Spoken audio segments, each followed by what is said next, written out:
శ్రీమాత్రే నమః. అమ్మతో ప్రయాణానికి స్వాగతం. అందరికీ అమ్మవారి ఆశీస్సులుండాలని మనస్ఫూర్తిగా ఆ తల్లిని వేడుకుంటూ, ఈ కలియుగంలో కలిదోషాలు, శని దోషాలు తొలగిపోవాలంటే నలదమయంతుల కథ తప్పకుండా వినే తీరాలి. మరి ఆ కథ ఏమిటో ఇప్పుడు తెలుసుకుందాం. ఒకనాడు బృహదస్వుడు అనేటటువంటి ఒక ముని పాండవుల వద్దకు వస్తాడు. ధర్మరాజు ఆ మునికి అతిథి సత్కారాలు చేసి కౌరవుల వలన తాము పడుతున్నటువంటి బాధలన్నీ వివరించి, మహాత్మా, రాధ్యాన్ని నివాసాన్ని పోగొట్టుకొని మాలాగా అడవిలో కష్టాలు పడుతున్న వారు ఎవరైనా ఉన్నారా? ఉంటే చెప్పండి అని అడుగుతాడు.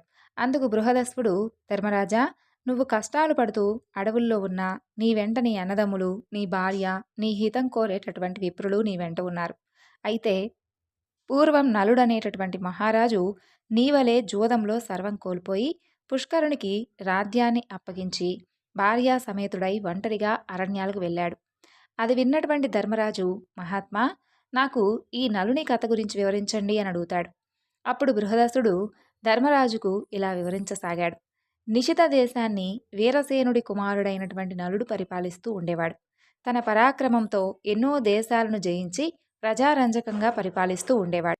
అతనికి జూదం అంటే ఎక్కువ ప్రీతి. ఆ కాలంలో విదర్భ దేశాన్ని భీముడనేటటువంటి రాజు పరిపాలిస్తూ ఉండేవాడు. చాలా కాలం అతనికి సంతానం లేదు. అతనికి దమనుడు అనే ఒక ముని ఇచ్చినటువంటి వరం వలన దమయంతి అనే కూతురు, దముడు, దమనుడు, దాంతుడు అనే కుమారుడు కలిగారు. దమయంతి సౌందర్య రాశి, గుణవంతురాలు. దమయంతి నలుని యొక్క గుణగణాలను గురించి వింటుంది. నలుడు కూడా దమయంతి గురించి, ఆమె సౌందర్యం గురించి వింటాడు. అలా ఇరువరి నడుమ ప్రేమ అంకురిస్తుంది. ఇక ఒకనాడు నలుడు ఉద్యానవనంలో ఉండగా హంసల గుంపు వచ్చి అక్కడ వాలుతుంది. ఆ హంసలను చూసి ముచ్చటపడి నలుడు వాటిలో ఒకదానిని పట్టుకుంటాడు. మిగిలిన హంసలు తోటి హంసను విడిచి వెళ్ళలేక ఆకాశంలో తిరుగుతూ ఉంటాయి. నలునితో అతని చేతిలో ఉన్నటువంటి హంస మానవ భాషలో అంటుంది, ఓ మహారాజా, నీవు దమయంతిని ప్రేమిస్తున్నావు. నేను దమయంతి వద్దకు వెళ్ళి నీ గురించి, నీ అందచందాల గురించి, గుణగణాల గురించి చెప్పి నీ మీద అనురాగం కలిగేలా చేస్తాను అని చెబుతుంది. ఆ హంస పలుకులు విన్నటువంటి నలుడు ఆనందపడి దానిని విడిచిపెడతాడు. అలా ఇచ్చిన మాట ప్రకారం ఆ హంస విదర్భ దేశానికి ఎగిరిపోతుంది. అంతఃపురం ముందు విహరిస్తున్నటువంటి హంసను చూసి దమయంతి ముచ్చటపడుతుంది. చెలికత్తెల సహాయంతో దమయంతి ఆ హంసను పట్టుకుంటుంది. ఆ హంస దమయంతితో, దమయంతి, నేను నీ హృదయేశ్వరుడైనటువంటి నలుని వద్ద నుండి వచ్చాను. నలుడు సౌందర్యవంతుడు, సంపన్నుడు, సద్గుణవంతుడు. నీవు సౌందర్యంలో, గుణంలో అతనికి తగిన దానివి. అతనికి భార్యవైతేనే నీకు రాణింపు అని చెప్పి చెబుతుంది. ఇక దమయంతి, ఓ హంస, నలుని గురించి నాకెలా అయితే చెప్పావో అలాగే నలునికి నా గురించి చెప్పు అని చెబుతుంది. ఆ హంస అలాగే చేస్తుంది. అలా ఇరువరికి ఒకరిపై ఒకరికి అనురాగం ఎక్కువైపోతుంది. నలదమయంతుల యొక్క ప్రణయ విషయం దమయంతి చెలికత్తెల ద్వారా తెలుసుకున్నటువంటి భీమ మహారాజు కుమార్తెకు స్వయంవరం ప్రకటిస్తాడు. ఆహ్వానాన్ని అందుకున్నటువంటి రాజులందరూ స్వయంవరానికి విచ్చేస్తారు. నలుడు కూడా ఆ స్వయంవరానికి వెళుతుంటాడు. అయితే ఇంద్రునికి దమయంతి స్వయంవర విశేషం గురించి తెలిసి దిక్పాలకులతో సహా స్వయంవరానికి బయలుదేరుతాడు. అలా వెళుతున్నటువంటి ఇంద్రునికి మార్గమధ్యంలో నలుడు కనిపిస్తాడు. నలును చూసినటువంటి ఇంద్రుడు నలునితో, నిషధరాజా, నీవు నాకు దూతగా పనిచెయ్యాలి అని అంటాడు. నలుడు అలాగే చేస్తాను, ఇంతకు మీరెవరు, నేను మీకేం చెయ్యాలి అని అడుగుతాడు. అప్పుడు ఇంద్రుడు నలునితో, నేను దేవేంద్రుడను, వీరు దిక్పాలకులు, నీవు వెళ్ళి దమయంతికి మా గురించి చెప్పి ఆమె మమ్మల్ని వరించేలా చెయ్యాలి అని అంటాడు. అప్పుడు నలుడు ఇంద్రుడితో, అయ్యా, మీకిది ధర్మమా? నేను కూడా అదే పని మీద పోతున్నాను కదా అని అంటాడు. అప్పుడు ఇంద్రుడు, నీవు మాకు మాటిచ్చావు కాబట్టి ఈ కార్యం చేయవలసిందే. ఇది దేవతా కార్యం, నువ్వు చేయగలవు. మాట తప్పడం ధర్మం కాదు. మా మహిమ చేత అంతఃపురానికి వెళ్ళడానికి నీకెవరు అడ్డు కూడా చెప్పరు అని అంటాడు. ఇక గత్యంతరం లేక నలుడు దమయంతి అంతఃపురంలోకి ప్రవేశిస్తాడు. నలుడు దమయంతిని మొదటిసారిగా చూసి హంస చెప్పిన దానికంటే దమయంతి సౌందర్యవతి అని అనుకుంటాడు. ఇక దమయంతి, ఆమె చెలికత్తెలు నలుడిని చూసి ఆశ్చర్యపోతారు. దమయంతి నలుడిని చూసి, మహాత్మా, మీరెవరు, ఎక్కడి నుండి వచ్చారు, ఈ అంతఃపురంలో ఎవరికీ కనపడకుండా ఎలా ప్రవేశించారు అని అడుగుతుంది. అప్పుడు నలుడు, నా పేరు నలుడు, నేను దేవదూతగా వచ్చాను. దిక్పాలకులు వారిలో ఒకరిని వరించమని చెప్పి నీకు చెప్పమని నన్ను మీ వద్దకు పంపించారు అని అంటాడు. నలుని మాటలకు ఆమె మనసు కష్టపడుతుంది. అయ్యా, నేను మానవ కాంతను, నమస్కరించవలసినటువంటి దేవతలను వరించడం ధర్మం కాదు. నాడు హంస చెప్పింది మొదలు నిన్నే నా భర్తగా తలుచుకుంటున్నాను. నా తండ్రి భీమరాజు మిమ్మల్ని ఇక్కడికి రప్పించడానికే స్వయంవరం ప్రకటించారు. మీరే నా భర్త కాబట్టి నన్ను స్వీకరించండి, లేదా నా ప్రాణాలను తీసుకుంటాను, కానీ ఇతరులను మాత్రం వరించను అంటూ దమయంతి ప్రార్థిస్తుంది. ఇక నలుడు దమయంతితో, దమయంతి, దేవతలు ఐశ్వర్యవంతులు, జరామరణాలు లేనివారు, వారిని కాదని జరామరణాలకు ఆలవాలైనటువంటి నన్ను కోరడం న్యాయమా అని అంటాడు. ఆ మాటలు విన్నటువంటి దమయంతి దుఃఖిస్తుంది. ఆమె నలునితో, నేనొక ఉపాయం చెబుతాను. అందరి ముందు నేను దేవతలను ప్రార్థించి నేను వివాహం ఆడతాను. అప్పుడు మీకు దేవతల మాట వినలేదన్నటువంటి దోషం కూడా ఉండదు అని చెబుతుంది. ఆ మాటలు నలుడు ఇంద్రునికి చెబుతాడు. అది విన్నటువంటి దిక్పాలకులు, దమయంతి మమ్మల్ని ఎలా వరించదో చూస్తామనంటూ అందరూ నలుని రూపంలో స్వయంవరానికి వస్తారు. స్వయంవర మండపంలో ఒకేసారి 5గురు నలులు కనిపిస్తారు. ఇక దమయంతి వరమాల పట్టుకుని వస్తుంది. మనసులో ధ్యానించి, దేవతలారా, నలుణ్ణి గుర్తుపట్టడంలో నాకు సహకరించండి, మీ నిజ రూపాలతో ప్రత్యక్షం కాండి అంటూ ప్రార్థిస్తుంది. వారు దమయంతిని కరుణించి తమ నిజ రూపాల్లో ప్రత్యక్షమవుతారు. ఇక నల దమయంతులకు వైభవోపేతంగా వివాహం జరుగుతుంది. ఇంద్రాది దేవతలు అనేక వరాలిచ్చి అనుగ్రహిస్తారు. ఇక నలదమయంతులపై కలి ప్రభావం ఏ విధంగా జరుగుతుందో, అతను రాజ్యాన్ని ఎలా కోల్పోతాడో తెలుసుకుందాం. దమయంతి స్వయంవరం చూసి దేవలోకం వెళుతూ ఉండగా దేవతలకు కలిపురుషుడు కనిపిస్తాడు. ఇంద్రుడు కలిపురుషుడిని చూసి ఎక్కడికి వెళుతున్నావు అని అడుగుతాడు. భూలోకంలో జరుగుతున్నటువంటి దమయంతి స్వయంవరానికి పోతున్నాను అంటాడు. ఆ మాటలకు వారు నవ్వి, దమయంతి స్వయంవరం జరిగిపోయింది, ఆమె నలుని వివాహం ఆడింది అని అంటారు. కలికి కోపం వస్తుంది. నలుణ్ణి రాధ్యభ్రష్టుని చేసి వారిరువురికి వియోగం కల్పించాలని అనుకుంటాడు. నలుడు ధర్మాత్ముడు. కలి ప్రవేశానికి చాలా కాలానికి గాని ఆ అవకాశం రాలేదు. ఒకనాడు నలుడు మూత్ర విసర్జన చేసి పాద ప్రక్షాళన చేయకుండా సంధ్యావందనం చేస్తాడు. ఆ యొక్క అశౌచాన్ని ఆధారం చేసుకొని కలి అతనిలోకి ప్రవేశిస్తాడు. ఇక నలుని యొక్క దాయాదైనటువంటి పుష్కరుని వద్దకు వెళ్ళి నలునికి జూద వ్యసనం ఉందని చెప్పి అతనితో జూదమాడి అతని రాధ్యాన్ని గెలవచ్చని చెప్పి నమ్మబలుకుతాడు. బ్రాహ్మణ వేషంలో పుష్కరునితో నలుని వద్దకు వెళ్ళి జూదానికి ఆహ్వానిస్తాడు. జూదానికి పిలిస్తే పోకపోవడం ధర్మం కాదని నలుడు జూదమాడటానికి అంగీకరిస్తాడు. అలా జూదం మొదలవుతుంది. నలుడు తన రాధ్యాన్ని, సంపదలను వరుసగా పోగొట్టుకుంటూ ఉంటాడు. అయినా ఆడటం మానకుండా సమస్తము పోయే వరకు ఆడుతాడు. దమయంతి దుఃఖించి ఓడే కొద్ది గెలవాలని పంతం పెరుగుతుంది. ఏమీ చేయలేమని సరిపెట్టుకుంటుంది. ఇక నలుడు ఓడడం తథ్యమని తెలుసుకున్నటువంటి దమయంతి తన కుమార్తె ఇంద్రను, కుమారుడు ఇంద్రసేనను సారథిని తోడిచ్చి విదర్భలో ఉన్నటువంటి తండ్రి వద్దకు పంపిస్తుంది. నలుడు తన రాధ్యాన్ని కోల్పోయి నగరం వెలుపల 3 రోజులుంటాడు. జూదంలో సర్వం పోగొట్టుకున్నటువంటి నలుడిని చూడటానికి ఎవ్వరూ రారు. ఆకలికి తట్టుకోలేకపోతాడు. ఆకాశంలో ఎగురుతున్న పక్షులను పట్టడానికి తన యొక్క పై వస్త్రాన్ని వాటి మీద విసురుతాడు. ఆ పక్షులు ఆ వస్త్రంతో సహా ఎగిరిపోతాయి. ఇక నలుడు ఖేదపడి తన భార్య కొంగును పై వస్త్రంగా కప్పుకుంటాడు. ఆ దుస్థితికి తట్టుకోలేనటువంటి నలుడు, దమయంతి, ఇక్కడ 4 మార్గాలున్నాయి. 1, ఇది నీ పుట్టినిల్లు విదర్భ దేశానికి వెళ్లే దారి. 2వది దక్షిణ దేశానికి పోయే మార్గం. 3వది ఇది కోసల దేశానికి పోయే మార్గం. ఇక 4వది ఉజ్జనికి పోయే మార్గం. వీటిలో మనకు అనుకూలమైనటువంటి మార్గం ఏదో చెప్పు. నువ్వు అడవుల్లో కష్టాలు పడలేవు. నీ తండ్రి ఇంటికి వెళ్ళి సుఖంగా ఉండు అని చెబుతాడు. అవును నాదా, మనం విదర్భకు వెళ్ళి సుఖంగా ఉందామని చెబుతుంది. నలుడు, దమయంతి, మహారాజుగా విదర్భలో తిరిగిన వాడిని, రాజ్యభ్రష్టుణ్ణి ఎలా రాగలను చెప్పు నేను. అన్ని రోగాల కన్నా పెద్ద రోగం దుఃఖం. అందుకు భార్య పక్కన ఉండడం పరమ ఔషధం. అయితే నువ్వు పక్కన ఉంటే ఎన్ని కష్టాలైనా నాకు సుఖాలుగానే ఉన్నాయి, కానీ దమయంతి, నువ్వు మాత్రం నాతో పాటు అడవుల్లో కష్టాలు పడటం నేను చూడలేను అని అంటాడు. ఇక దమయంతి, నిజమే, అందుకనే నన్నెప్పుడూ కూడా మీ వెంట ఉండడానికి అనుమతించండి అని అంటుంది. అందుకు నలుడు అంగీకరిస్తాడు. ఇక అలా ఒకనాడు అడవిలో నలుని తొడ మీద తల పెట్టుకుని దమయంతి నిద్రపోతూ ఉంటుంది. ఆమెను చూసినటువంటి నలుడు, ఈ సుకుమారి నాతో అడవుల్లో కష్టాలు పడుతుందే, నేను అస్సలు చూడలేకపోతున్నాను. నా వెంట ఉండడమే ఏమో కష్టాలకు కారణం. నేనే లేకపోతే చక్కగా ఈమె పుట్టింటికి వెళ్ళి సుఖపడుతుంది కదా అని మనసులో అనుకొని తాను ధరించినటువంటి చీర భాగాన్ని చింపి పైన వేసుకొని ఆమెను వదల్లేక విడిచిపెట్టి వెళ్ళిపోతాడు. నిద్రలేచినటువంటి దమయంతి భర్త లేకపోవడం చూసి దుఃఖిస్తుంది. భర్తను తలుచుకుంటూ అడవిలో తిరుగుతున్నటువంటి దమయంతిని ఒక కొండ చిలువ పట్టుకుంటుంది. భయంతో దమయంతి కేకలేస్తుంది. ఆ కేకలు విని ఒక కిరాతుడు తన కత్తితో ఆ కొండ చిలువను చంపి దమయంతిని రక్షిస్తాడు. ఆ యొక్క కిరాతుడు దమయంతి గురించి తెలుసుకుంటాడు. ఆమె నిస్సహాయతను తెలుసుకొని ఆమెను తాకబోవగా పతివ్రత అయినటువంటి దమయంతి అతన్ని భస్మం చేస్తుంది. భర్తను తలుచుకుంటూ అడవిలో దారి తెన్ను లేకుండా ప్రయాణిస్తూ ఉండగా ఆమెకు ఒక మునిపల్లె కనిపిస్తుంది. అక్కడ ఆమె మునిశ్రేష్ఠులను చూస్తుంది. మునులు దమయంతిని చూసి, అమ్మా నీవెవరు? ఒంటరిగా ఎందుకిలా అడవుల్లో తిరుగుతున్నావు అని అడుగుతారు. అందుకు సమాధానంగా దమయంతి, మునిపుంగవులారా, నేను నలచక్రవర్తి భార్యను. నా పేరు దమయంతి. విధవశాన నా భర్త నన్ను విడిచిపెట్టి వెళ్ళిపోయాడు. నాకు వారి జాడ చెప్పగలరా? నేను భర్త లేనిదే జీవించలేను అంటూ బోరున ఏడుస్తుంది. అప్పుడు ఆ మునులు, అమ్మా నీకు త్వరలోనే భర్త సమాగమం జరుగుతుంది, చింతించనవసరం లేదు అని చెప్పి వెళ్ళిపోతారు. ఇక దమయంతి పిచ్చిదానిలా భర్తను వెతుక్కుంటూ ఆ అడవిలో తిరుగుతూ ఉంటుంది. అంతలో అటుగా పోతున్నటువంటి బాటసారులు ఆమెను చూస్తారు. కొందరు ఆమెను పిచ్చిది అని ఎగతాళి చేస్తారు. కొందరు ఆమెకు మొక్కుతారు. వారిలో ఉన్న ఒక వ్యాపారి ఆమె గురించి తెలుసుకొని, అమ్మా నేను నలుణ్ణి చూడలేదు, కానీ మేము చేది దేశానికి వెళుతున్నాం అని చెప్పి దమయంతితో చెబుతాడు. అప్పుడు దమయంతి వారితో, నేను కూడా మీ వెంట వస్తాను అని చెప్పి అడుగుతుంది.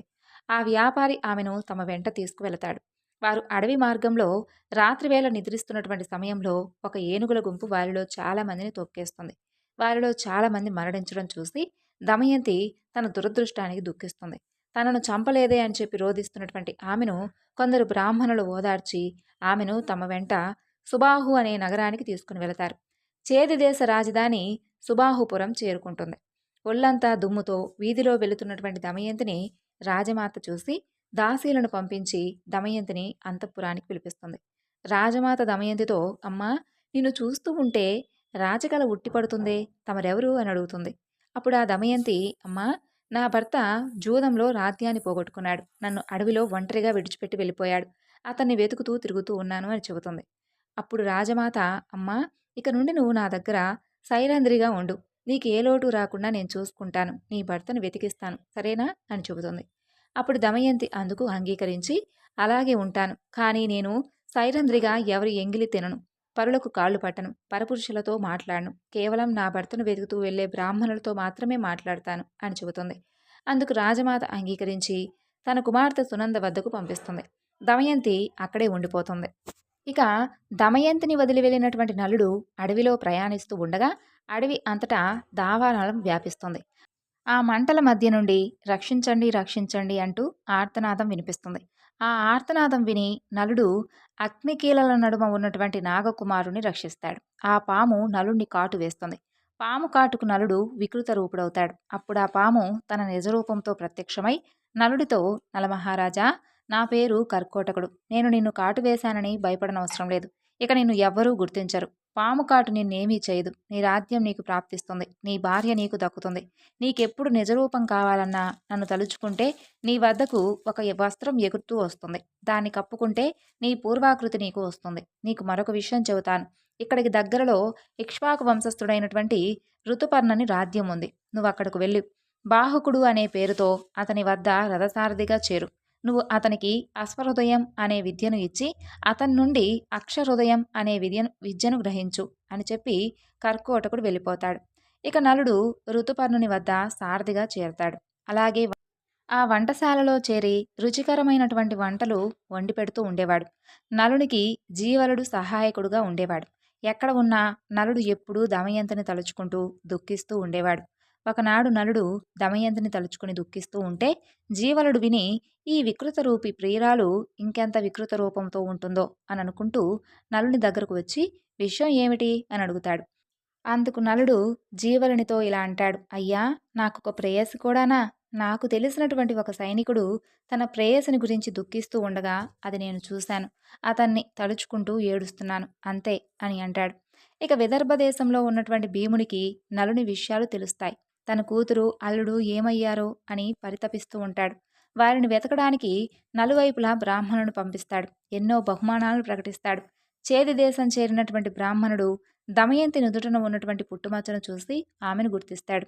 అతను దమయంతితో, అమ్మా నేను నీ తండ్రి వద్ద నుండి వస్తున్నాను, అక్కడ వారందరూ క్షేమం, నేను నీ సోదరుని మిత్రుడను, అని అనగానే దమయంతి వారిని తలుచుకుని పెద్దగా రోదిస్తుంది. అది చూసినటువంటి రాజమాత ఆ బ్రాహ్మణుని చూసి, బ్రాహ్మణోత్తమ, ఈమె అసలు ఎవరి భార్య, ఎవరి కూతురు, ఇలా ఉండడానికి కారణం ఏమిటి అని అడుగుతుంది.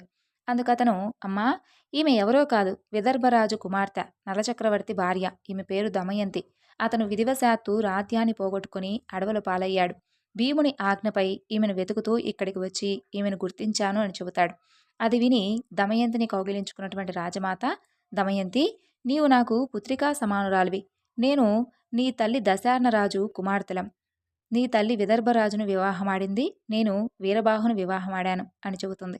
అందుకు అందరూ ఆనందిస్తారు. దమయంతి బ్రాహ్మణుడితో పాటు పుట్టింటికి ప్రయాణమవుతుంది. ఇక రాజసౌధంలో ఉన్నటువంటి దమయంతి భర్త వియోగంతో బాధపడుతూనే ఉండేది. ఆమె తన తండ్రితో, నా భర్తను తక్షణం వెతికించండి తండ్రి, ఆయన లేకుండా నేను బ్రతకలేను అని చెబుతుంది. ఇక భీముడు వెంటనే మరికొంతమంది బ్రాహ్మణులను పిలిచి నలుని వెతకమని చెప్పి చెబుతాడు. వారితో దమయంతి ఇలా చెబుతుంది. నా భర్త ఇప్పుడు రాజ్యభ్రష్టుడు కాబట్టి మారువేషంలోనే ఉంటాడు.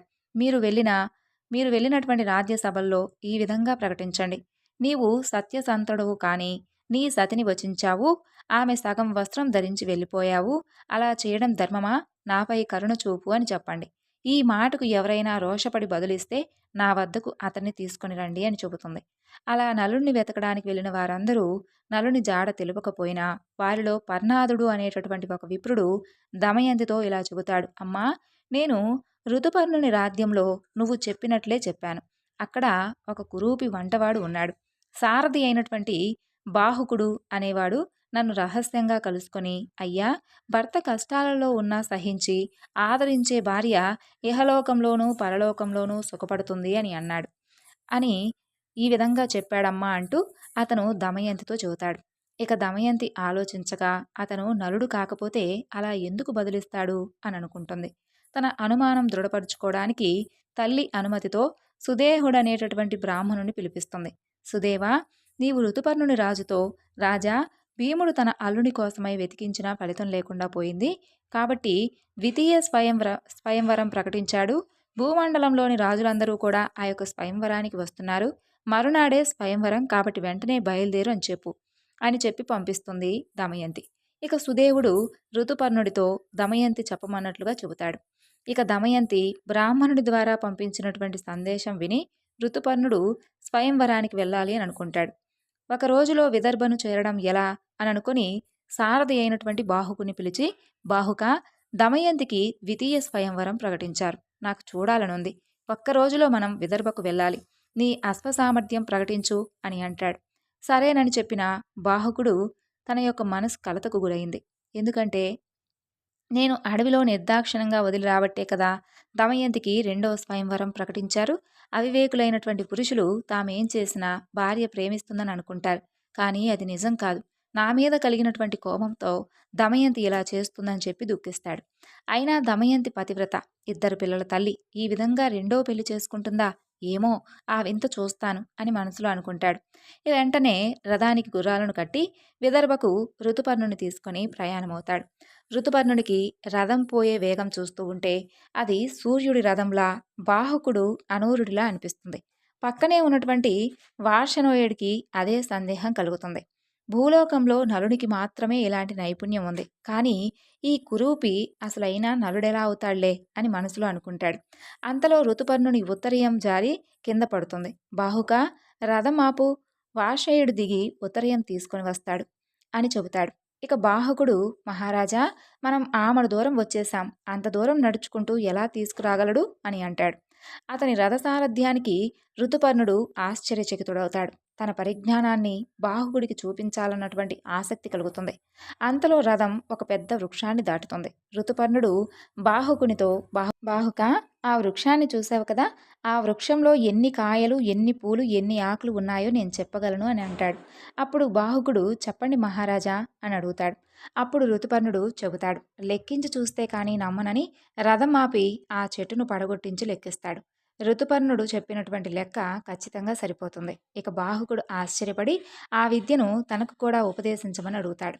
ఋతుపర్ణుడు, బాహుక, ఇది అక్షవిద్య అనే సంఖ్యాశాస్త్రం అని చెబుతాడు. అప్పుడు బాహుకుడు, మహారాజా, ఇందుకు ప్రతిగా నేను మీకు అశ్వహృదయం అనే విద్యను నేర్పిస్తాను అని అంటాడు. ఇక ఋతుపర్ణుడు ఇప్పుడు కాదు తరువాత అడిగి నేనే నేర్చుకుంటాను అని అంటాడు. అక్షహృదయ విద్య మహిమ వలన నలునిలో నుండి కలి వెలుపలకు వస్తాడు. తనను క్షమించమని నలుని వేడుకుంటాడు. నలుడు ఆగ్రహించి శపించబోతాడు. కలి నలునితో, నలమహారాజా, నిన్ను ఆవహించి నీలో ఉన్న సమయంలో నిన్ను కర్కోటకుడు కాటువేయడం వలన అనుక్షణం నేను కాలిపోయాను. ఇంతకంటే మరొక శాపం ఏముంటుంది? నన్ను క్షమించి విడిచిపెట్టండి అని వేడుకుంటాడు.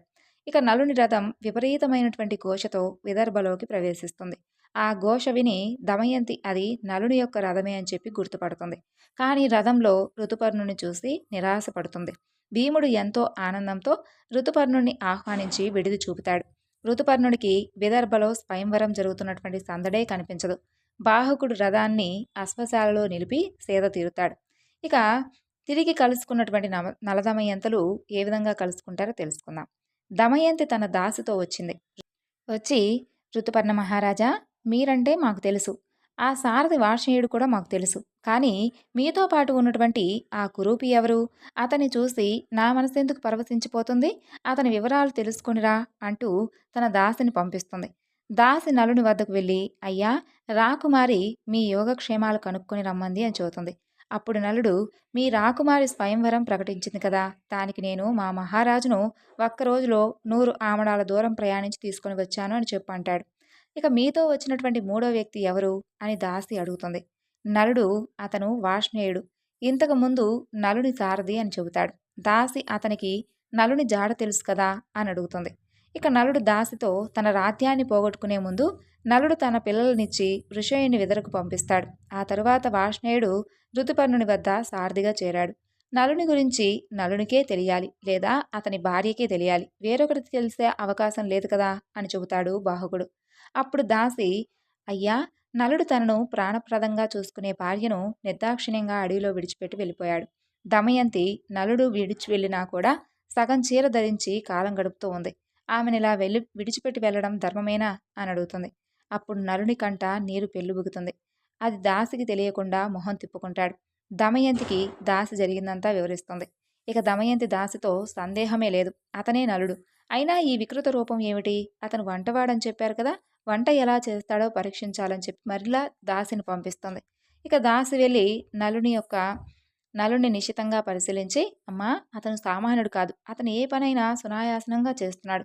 అతను గడ్డిని విదిలిస్తే మంటలు వస్తున్నాయి, వంట పూర్తయ్యే వరకు అలా మండుతూ ఉన్నాయి, వంటలైతే అద్భుతంగా ఉన్నాయి అని దమయంతికి చెబుతుంది.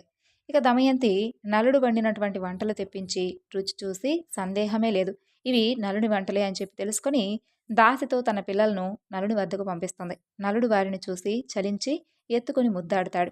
దాసితో, అమ్మా, ఏమనుకోవద్దు, వీరిని చూస్తే నా బిడ్డలు గుర్తుకొచ్చారు, అందుకే అలా చేశాను అని చెబుతాడు. ఇక నువ్వు నా వద్దకు రావద్దు, ఎవరైనా చూస్తే ఏమైనా అనుకుంటారు, అయినా మేము విదేశాల నుండి వచ్చినటువంటి అతిథులం, మాతో మీకేం పని అని అంటాడు. అది విని దమయంతి సంతోషించి తన తల్లి వద్దకు వెళ్ళి ఋతుపర్ణుణ్ణి సారథిగా వచ్చినటువంటి కురూపి బాహుకుడే నలుడమ్మ, అమ్మా, అతను ఇక్కడికి వస్తాడా, నేను అక్కడికి వెళ్ళాలా, నువ్వే నిర్ణయించు అని అడుగుతుంది. ఇక భీమరాజు అనుమతితో ఆమె బాహుకుడిని దమయంతి వద్దకు రప్పిస్తుంది. ఇక దమయంతి నలుని చూసి, అయ్యా, నిస్సహాయంగా ఉన్నటువంటి నన్ను నా భర్త నలమహారాజు నట్టడవిలో నిర్దాక్షిణ్యంగా విడిచిపెట్టి వెళ్ళిపోయాడు. అలా సంతానవతినైనటువంటి నన్ను విడిచిపెట్టడం ధర్మమేనా? అలా చేయడానికి నేనేం అపకారం చేశాను? అగ్ని సాక్షిగా విడవనని చెప్పి నాకు ప్రమాణం చేసినటువంటి నా భర్త అలా చేయవచ్చా అని చెబుతూ దుఃఖిస్తుంది. అప్పుడు ఆ నలుడు, సాధ్వి, ఆ సమయంలో నన్ను కలి ఆవహించి ఉన్నాడు, అందువలన నేను అలా చేశాను. జూదంలో సర్వం పోగొట్టుకుని బాధలు పడుతున్న నేను నాతో పాటు బాధలు పడుతున్నటువంటి నీ బాధను చూడలేక నిన్ను విడిచిపెట్టి వెళ్ళిపోయాను. అలా చేస్తే నువ్వైనా నీ తండ్రి ఇంటికి వెళ్ళి సుఖంగా ఉంటావని అలా చేశాను. నీపై అనురాగంతో మిమ్మల్ని చూడటానికే నేను ఇక్కడికి వచ్చాను. మరొక భర్త కోసం స్వయంవరం ప్రకటించడం కుల స్త్రీలకు తగునా? అలా అసలు ఎందుకు చేశావు? అందుకే కదా ఋతుపర్ణుడు వచ్చాడు, ఇది ధర్మమా అంటూ దమయంతిని అడుగుతాడు. దమయంతి, నాదా, నేను మీకోసం గాలిస్తూ పంపినటువంటి విప్రుల్లో అయోధ్యకు వెళ్ళినటువంటి విప్రుడు మిమ్మల్ని గుర్తించాడు. మిమ్మల్ని రప్పించడానికే నేను ఇలా చేశాను.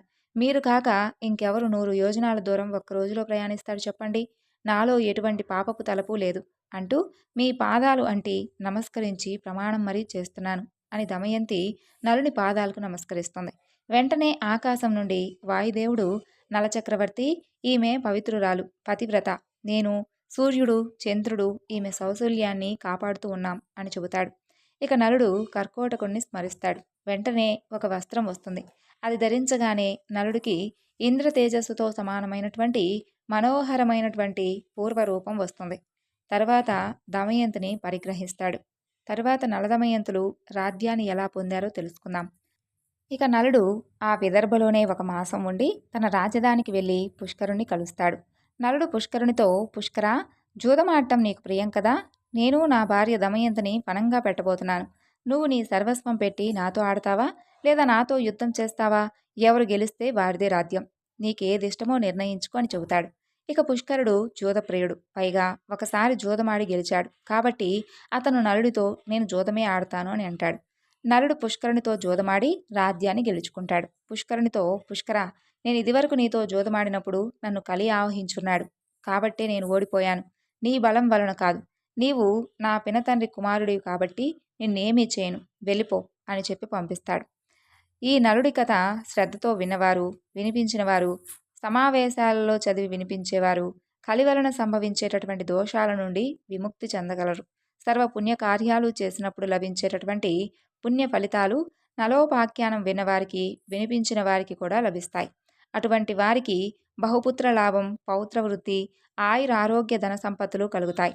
విషప్రయోగం నుండి బాధలు, చెడు విషయాల్లోని లంపటత్వం వారిని ఎప్పటికీ కూడా అంటవు. వారు ధర్మాత్ములవుతారు. ఇదే నలదమయంతుల యొక్క కథ. ఈ వివరణను ఇంతటితో ముగిస్తున్నాను. సర్వం శ్రీ లలితార్పణమస్తు. స్వస్తి.